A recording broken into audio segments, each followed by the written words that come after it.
6 दिसंबर की रात में आप लोग जैसा जानते हैं कि भोला टाकी टाउन थाना अंतर्गत भोला टाकी वालों के यहाँ एक बड़ी डकैती की घटना हुई थी, जिसमें करीब 8 से 10 अपराधियों की बात सामने आई थी कि 8 से 10 अपराधी आए हैं और एक महिला को बंधक बनाकर भीषण डकैती की घटना का काम किया गया था।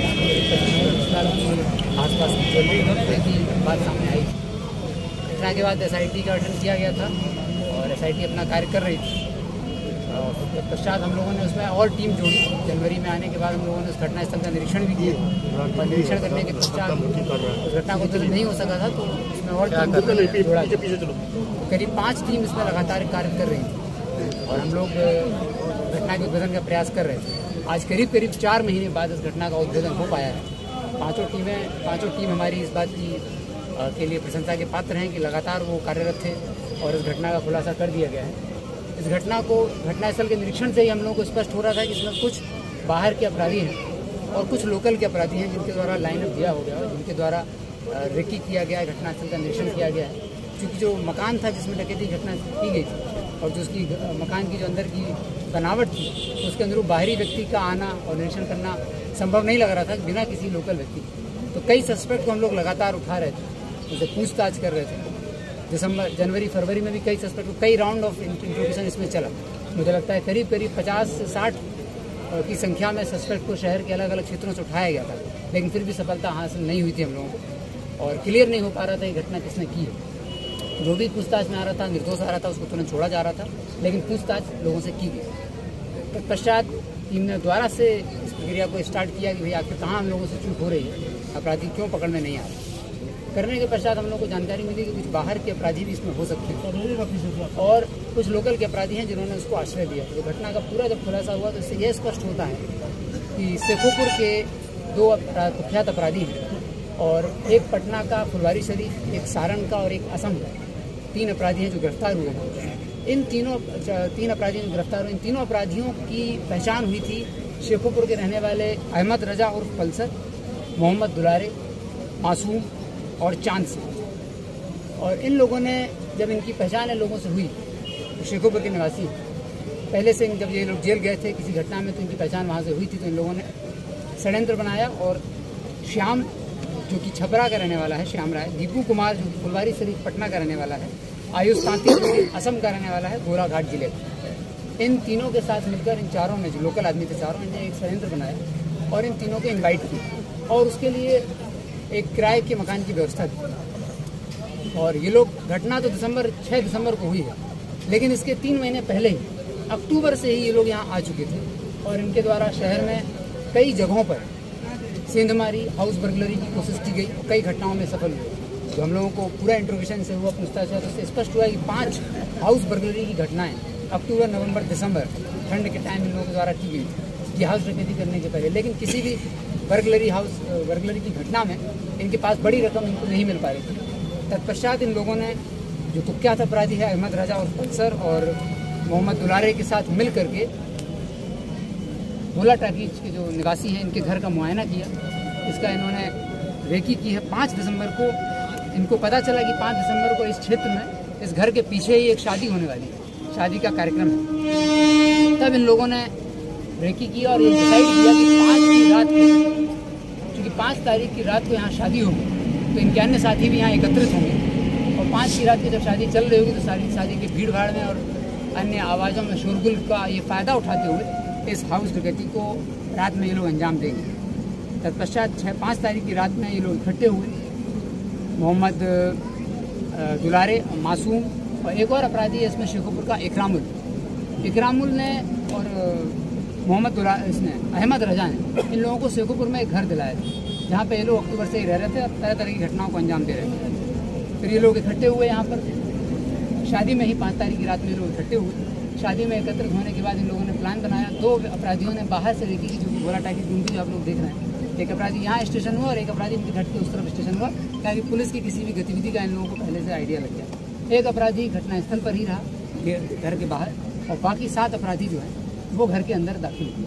इन लोगों ने जो घर के अंदर जब हम लोगों ने घटनास्थल का निरीक्षण किया था तो आप देखे होंगे कि चूँकि घर का सारे दरवाजे बंद थे, घर की छत से इन लोगों ने एंट्री की थी। उस संबंध में भी आयुष तांती नाम का जो अपराधी है ये एक्सपर्ट है घर के ऊपर की कुंडी को खोल करके और फिर ये घर का अगर ऊपर का दरवाज़ा खुला हो, छत का दरवाजा, तो उससे उतर के नीचे आता है और फिर अपराधियों के अंदर आने के लिए दरवाज़ा खोल देता है।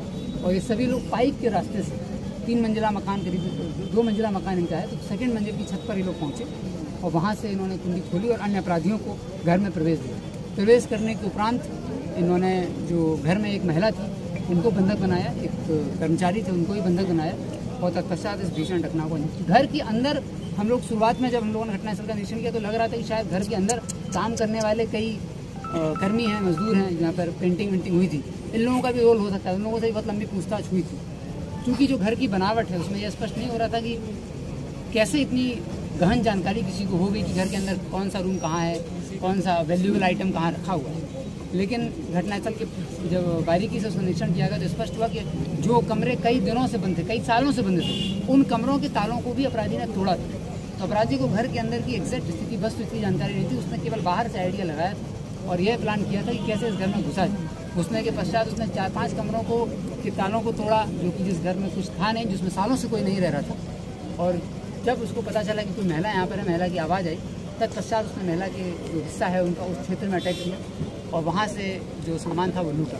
लूटने के पश्चात ये सभी रेलवे लाइन पटरी के किनारे किनारे चीनी मिल गए और वापस शिखोपुर पहुँचे जहाँ ये लोग रह रहे थे। वहाँ सभी अपराधी इकट्ठे हुए।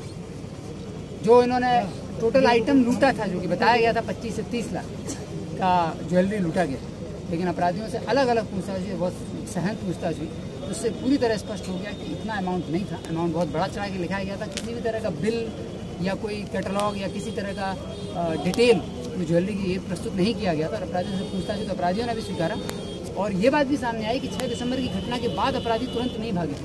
ये 7 अपराधी जो बाहर से आए थे, 4 तीनों यहाँ पर, इन्होंने दूसरी घटना को प्लान करने, दूसरी घटना को अंजाम देने की भी प्लानिंग कर ली थी और एक और घर की भी इन्होंने रेकी कर ली थी, हाउस डकैती, क्योंकि ये पिछले 3 महीने से बर्गलरी कर रहे थे तो इनको बहुत अमाउंट नहीं मिला था।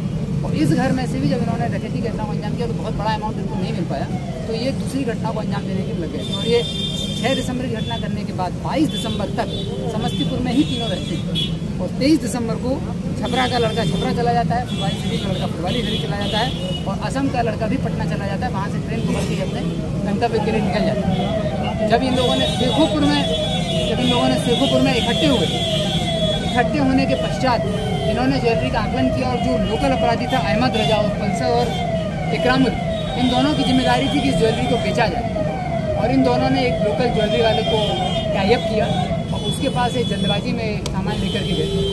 अपराधियों से पूछताछ में ये पूरी तरह स्पष्ट हुआ है कि करीब 2 लाख के आसपास का ज्वेलरी इनकी बिकी थी और कुछ सिक्के थे गोल्ड के, जो कि जो चौथा अपराधी है जो सीतामढ़ी से आया था वो इन अपराधियों से भी छुपा करके ले गया था।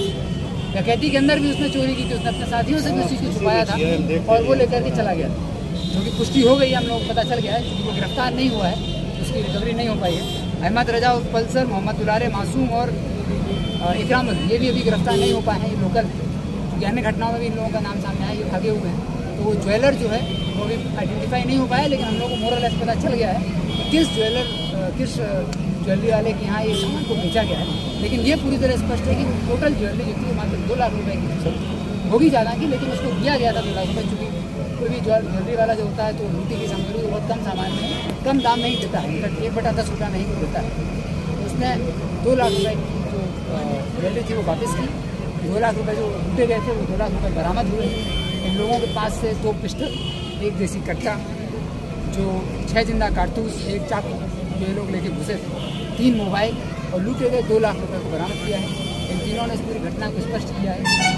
सर्दियों के समय लगातार नवंबर दिसंबर में गृह विधन की घटनाएं घटित हुई थी, उन 5 घटनाओं का खुलासा हो गया। साथ ही आपको याद होगा कि ताजपुर में भी एक डॉक्टर के यहाँ नवंबर लास्ट में या दिसंबर के फर्स्ट वीक, नवंबर लास्ट के आसपास ही ताजपुर में एक डॉक्टर के यहाँ भी हाउस डकैती की घटना को अंजाम देने के लिए ये लोग उस घर में घुसे थे। इन लोगों ने उस डॉक्टर का पता भी बताया और उनको ले जा करके भी हम लोगों ने वहाँ सत्यापित किया कि उस डॉक्टर के यहाँ घुसे थे और उन डॉक्टर के यहाँ थाना में भी सूचना दी गई थी। घटना नहीं हो पाई थी, लेकिन इन लोगों ने अटेम्प्ट लिया था, क्योंकि वो डॉक्टर और उनका परिवार सजग था, उसके चलते घटना हो नहीं पाई थी, असफल हो गई थी। लेकिन ये लोग वहाँ गए थे। वहाँ भी एक लोकल अपराधी है जिसने लाइनअप किया था, वो भी अभी हम लोगों को पता चला है, उसकी छापेमारी की जा रही है, तलाश की जा रही है। तो घटना पूरी तरह स्पष्ट हो गई है। 4 महीने पूर्व की घटना थी। इस घटना में कई टीमें कार्य कर रही थी, लेकिन उस घटना के उद्भेदन में DIU प्रभारी विक्रम आचार्य इंस्पेक्टर, पंकज मुसरी घरारी SHO, Mukesh DIU inspector, Mukesh sub inspector DIU से, सब इंस्पेक्टर संजय DIU से, सब इंस्पेक्टर राजन DIU से, सब इंस्पेक्टर राहुल DIU से और सब इंस्पेक्टर शनि मौसम DIU से। इन सभी लोगों का अभूतपूर्व योगदान रहा है। किसी भी घटना का 4 महीने बाद उद्भेदन होना संभव सा होता है, लेकिन इस टीम ने करके दिखाया है। इस टीम ने पहले दिन ही इस घटना को चुनौती के तौर पर लिया था। जिस दिन हीरा ज्वेलर की घटना हुई थी उसी दिन ये घटना हुई थी, आगे पीछे की बात है। तो हीरा ज्वेलर की घटना का इसी टीम ने उद्भेदन किया था और ये टीम तभी से इस घटना के उद्भेदन के लिए प्रयासरत थी और इस पूरी टीम को रिवॉर्ड दिया जाएगा, उसको सम्मानित किया जाएगा आगे चलकर। और हम लोगों का प्रयास है कि जो अपराधी पकड़े गए हैं इनका शीघ्र ही न्यायालय में चार्जशीट दाखिल करा के स्पीडी ट्रायल करा के 1 महीने का लक्ष्य हम लोगों ने रखा है।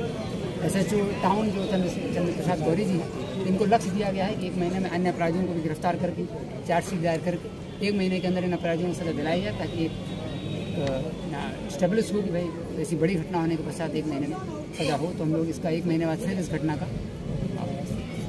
परीक्षण करेंगे कि ये घटना महीने में क्या आज कुल कितने मामले का हुआ? कुल 5 गृहभेदन, 1 अटेम्प्ट टू डकैती और 1 हाउस डकैती जो हुई थी। तो कुल 7 मामलों का उद्भेदन हुआ। कुल 3 अपराधियों को भी जेल भेजा जा रहा है। 10 से 12 की संख्या में कुल अपराधी जो इस पूरे षड्यंत्र में शामिल थे वो आइडेंटिफाई हो गए हैं और 3 गिरफ्तार हैं। बाकी सबकी गिरफ्तारी की जा रही थी। जो रकम लूटी गई थी वो बरामद है। सिर्फ वो सोने के सिक्के जो थे तो करीब हम लोगों को लग रहा है 5 से 6 लाख के आसपास सोने के सिक्के होना चाहिए, जो कि एक सीतामढ़ी के अपराधी के पास हैं, वो लेकर के भागा हुआ है। तो उसकी भी आइडेंटिफिकेशन हुई, वो अन्य राज्य में भी निकल चुका है। तो उसके लिए भी अब टीम प्रस्थान करेगी और उसकी गिरफ्तारी का प्रयास करेगी। सर ये कहाँ से